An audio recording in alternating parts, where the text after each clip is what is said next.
আসসালামু আলাইকুম everyone, higher math 2.0 YouTube চ্যানেলে সকলকে স্বাগত। আজকে আমরা আলোচনা করব ক্লাস 12 এর ফার্স্ট ইউনিট, সেটা হচ্ছে রিলেশনের আমরা এর আগের ভিডিওতে কনসেপ্ট আমরা ডিটেল কনসেপ্ট পড়েছি। এবার আমরা কি পড়ব? এমসিকিউ, ইম্পর্টেন্ট এমসিকিউ, যেটা তোমাদের ক্লাস 12 থার্ড সেমিস্টারের জন্য খুব ইম্পর্টেন্ট বা গুরুত্বপূর্ণ। তাই যারা আগের ভিডিও দেখোনি তারা ডেসক্রিপশানে লিঙ্ক আছে, সেখান থেকে তোমরা প্লে লিস্টে লিঙ্ক রয়েছে, সেখান থেকে তোমরা আগের ভিডিওটি দেখবে এবং সেই কনসেপ্টটা ক্লিয়ার করবে। আর যাদের কনসেপ্ট ক্লিয়ার আছে তারা ভিডিওটা পজ করে এই যে এমসিকিউগুলো রয়েছে সেগুলো তোমরা করতে পারো এবং সেই আমার সঙ্গে উত্তরগুলো মেলাতে পারো। তাছাড়া তোমরা আমি এখানে করিয়ে দিচ্ছি, তো সেটা তোমরা দেখতে পারো যদি না বুঝতে পারো।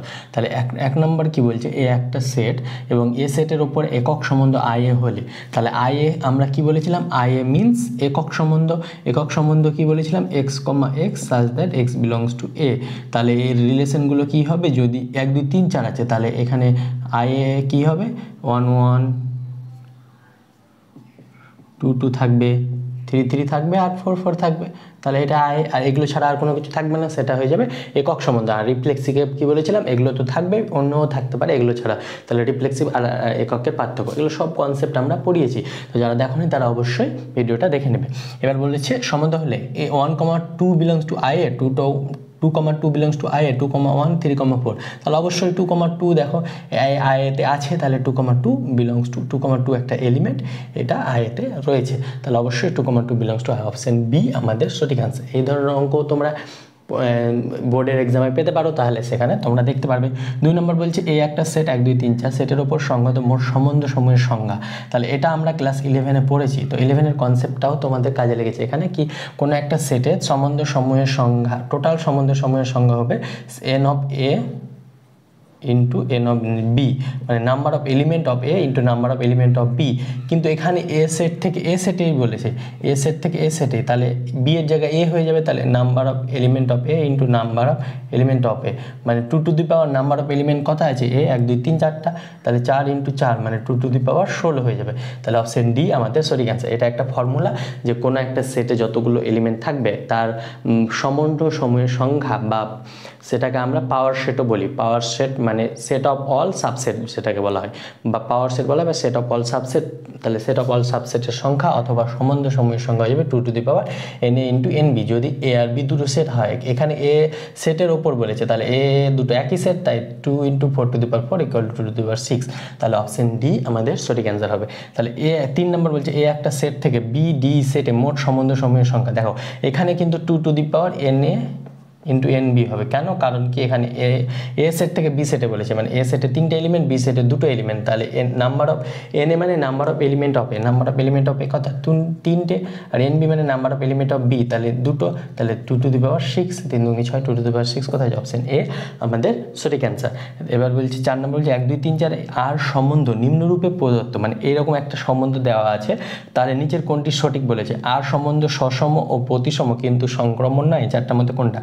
তার মানে সসম, প্রতিসম, সংক্রমণ, এগুলো আমরা যে বলেছি সেগুলো আমরা এখানে কাজে লাগাবো। যে ডেফিনেশনগুলো পড়েছি তাই সেগুলো আমরা কাজে লাগাবো। তাই আমি আগে বলেছি ডেফিনেশনটা খুব গুরুত্বপূর্ণ বা কনসেপ্টগুলো খুব গুরুত্বপূর্ণ। তাহলে আরটা বলছে সসম, তাহলে সসম হওয়ার কি শর্ত বলেছিলাম? এ বিলংস টু এ হলে এ কমা এ বিলংস টু এ হবে, মানে এক প্রকার একক সম হবে। তো মানে এ এলিমেন্টগুলো মানে সেলফ ইমেজ, এর ইমেজ এটাকে বলা হয় 1 2 হলে 1 এর ইমেজ 2 বলা হয়, তাহলে 1 1 হলে 1 এর ইমেজ 1 বলা হয়, বা যেহেতু 1 1 দুটো সেম তাদেরকে বলা হয় সেলফ ইমেজ। তার ইমেজ মানে প্রতিবিম্ব, আর প্রি ইমেজ মানে প্রাক বিম্ব, এগুলো আমরা পড়িয়েছি আগে। তাহলে আর সম্বন্ধে নিম্নরূপে প্রদত্ত হলে নিচের কোনটি সঠিক? তাহলে এর আর সম্বন্ধ নিম্নরূপ প্রদত্ত হলে আর সসম মানে 1 1, আর এর 4টা সেট সসম মানে 1 1 2 2 3 3 আর 4 4। এটা তো আরে থাকবে, এছাড়াও আরও কিছু থাকতে পারে, কিন্তু এগুলো থাকবে। তো এগুলো আছে কি? দেখো 1 1 আছে, 2 2 আছে, 3 3 আছে, 4 4 আছে, তাহলে 8টা সসম হয়ে যাবে। আর সসম সসম সেট হয়ে যাবে। আর এটা 1 নম্বর হয়ে গেল। এটা প্রতিসম। 2 নম্বর কি বলছে, প্রতিসম। প্রতিসম দেখার জন্য আমরা কি বলেছিলাম, সিমেট্রিক, মানে a, b belongs to r হলে b, a belongs to r থাকবে, মানে এর উল্টোটা 1, 2 যদি r এ থাকে তাহলে এর উল্টো হয়ে যাবে, 2, ও r এ থাকতে হবে। তাহলে এটা আছে কি, দেখো 1, 2 r এ আছে, কিন্তু 2, 1 r এ আছে নাই, তাহলে এটা প্রতিসম হবে না, তাহলে দুইটা বাদ। তাহলে প্রতিসম যেগুলো অপশন সেগুলো বাদ হয়ে যাবে। দেখো এ তার মানে প্রতিসম হচ্ছে না। এখানে বলছে আর সসম ও সংক্রমণ, কিন্তু প্রতিসম নয়, তাহলে এটা হতে পারে। এখানে আর প্রতিসম ও সংক্রমণ কিন্তু সসম নয়, তাহলে প্রতিসম তো নয়, তাহলে এটাও বাদ। আর সমতুল্য কেন হবে না, কারণ আর সসম, প্রতিসম এবং সংক্রমণ হলে সেটা সমতুল্য হয়, কিন্তু এখানে প্রতিসম হচ্ছে না, তাই সংক্রমণ বাদ। তাহলে অপশন পড়ে থাকছে কি, অপশন বি আমাদের সঠিক অ্যান্সার। তো আমাদের সংক্রমণটা চেক না করে আমাদের অ্যান্সার পেয়ে গেলাম, কিন্তু আমরা এখানে বেশি ক্লাস করছি তাই আমরা সংক্রমণটা চেক করব। সংক্রমণের ডেফিনেশন কি, a, b belongs to r এবং b, c belongs to r এ থাকলে a, c belongs to r এ থাকবে। এই b মিডিলটা কেটে গেলে a, c। তাহলে দেখো 1, 2 যদি r এ থাকে, 2, 2 যদি r এ থাকে, তাহলে 2, 2 কেটলে 1, 2 r এ থাকবে, তো 1, 2 r এ আছে। অনুরূপভাবে 2, 2 আর 2, 2 এখানে 2 দিয়ে শুরু তো কোথাও নাই, তাহলে ওটা বাদ। যদি এরকম এলিমেন্ট থাকে তবে এটা থাকবে, আর যদি না থাকে তাহলে তো আর প্রশ্নই থাকবে না। তাহলে এখানে দেখো 1, 3 আর 3, 3, তাহলে 3, 3 কাটলে 1, 3 আছে। এখানে দেখো 3, 3 আর 3, 2, তাহলে 3, 2 আছে, 3, 2 আছে। তাহলে এইভাবে চেক করে দেখবে প্রত্যেকটাই সংক্রমণ হচ্ছে, তাহলে অপশন বি আমাদের সঠিক অ্যান্সার। এইভাবে অঙ্কগুলো আমরা ইজিলি করতে পারবো। এবার শুধু জাস্ট ডেফিনেশন জানলে অঙ্কগুলো হয়ে যাবে। তাহলে এই পার্টটা হয়ে গেল, এই পার্টটা আমরা মুছে দিই। এবার দেখো 5 নম্বর বলছে এ একটা সেট এবং এ সেটের ওপর একক সম্বন্ধ আই হলে আই এর সমান কত হবে। তাহলে এ একটা সেট, তাহলে 1, 2 রয়েছে, তাহলে এ ক্রস এ কত হবে, এ ক্রস এ আমরা জানি 1, 1, 1, 2, 1, 2, 2, 1, এই চারটা থাকবে, 2, 2, 4।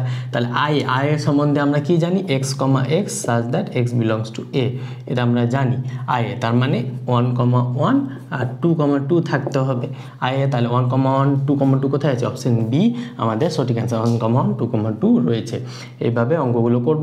এবার 6 নম্বর বলেছে এ একটা সেট এবং বি একটা সেট, এ ক্রস বি এত হলে এ থেকে বি এ প্রতিসম সম্বন্ধ। তাহলে প্রতিসম, এ ক্রস বি একটা সেট দেওয়া আছে, এখান থেকে প্রতিসম বলতে এ, বি বিলংস টু আর, প্রতিসম সম্বন্ধটা কেমন হবে, এ, বি বিলংস টু আর, তাহলে বি, এও আর এ থাকবে। তার মানে আর এ কত আছে, 1, 2 আছে, কিন্তু 2, 1 থাকতে হবে, তাহলে 2, 1ও আছে, তাহলে এটা প্রতিসম। এখানে 1, 2 কিন্তু 2, 1 নেই, তাহলে এটা প্রতিসম নয়। 1, 2 কিন্তু 2, 1 নেই, তাহলে এটা প্রতিসম নয়, তাহলে অপশন এ আমাদের সঠিক অ্যান্সার। তাহলে এই অঙ্কর ক্ষেত্রে আবার একটা দিয়েছে 7 নম্বর সসম হলে গেলে কি বলেছিলাম, A, A belongs to R for all A belongs to R এর জন্য। তাহলে এ কতগুলো সেট আছে, 1, 2, এখানে বি মিনস এখানে এ, বি আর এ সমান, তাহলে এটা সমান এ লিখতে পারি, যেহেতু এ আর বি সমান। তাহলে সসম বললে গেলে কি বলেছিলাম, 1, 1 আর 2, 2 থাকতে হবে, তাহলে 1, 1, 2, 2 এখানে আছে, অপশন এ আমাদের সঠিক অ্যান্সার। তাহলে এই ছিল আমাদের ইম্পর্টেন্ট কিছু এমসিকিউ আমরা আলোচনা করলাম, কিছু কনসেপ্ট আমরা আলোচনা করলাম, এমসিকিউ এর মাধ্যমে কিছু কনসেপ্ট আমরা বুঝতে পারলাম। এবার এটা আমরা রিলেশনটা শেষ করলাম। এবার আমরা নেক্সট ক্লাসে ফাংশন পড়াবো। তো যার যেখানে মানে যারা আগের ভিডিও দেখোনি তারা অবশ্যই ক্লিয়ার করে নেবে, এবং দেখা হচ্ছে খুব শীঘ্রই ফাংশন নিয়ে আমরা আসবো। সেই ফাংশানে কীরকম টাইপের ফাংশন রয়েছে, 1, 1 ফাংশন, 1, 2 ফাংশন, এগুলো আমরা পড়বো, যা যা টপিক রয়েছে। তো দেখা হচ্ছে খুব শীঘ্র পরবর্তী ভিডিওতে। Thank you all.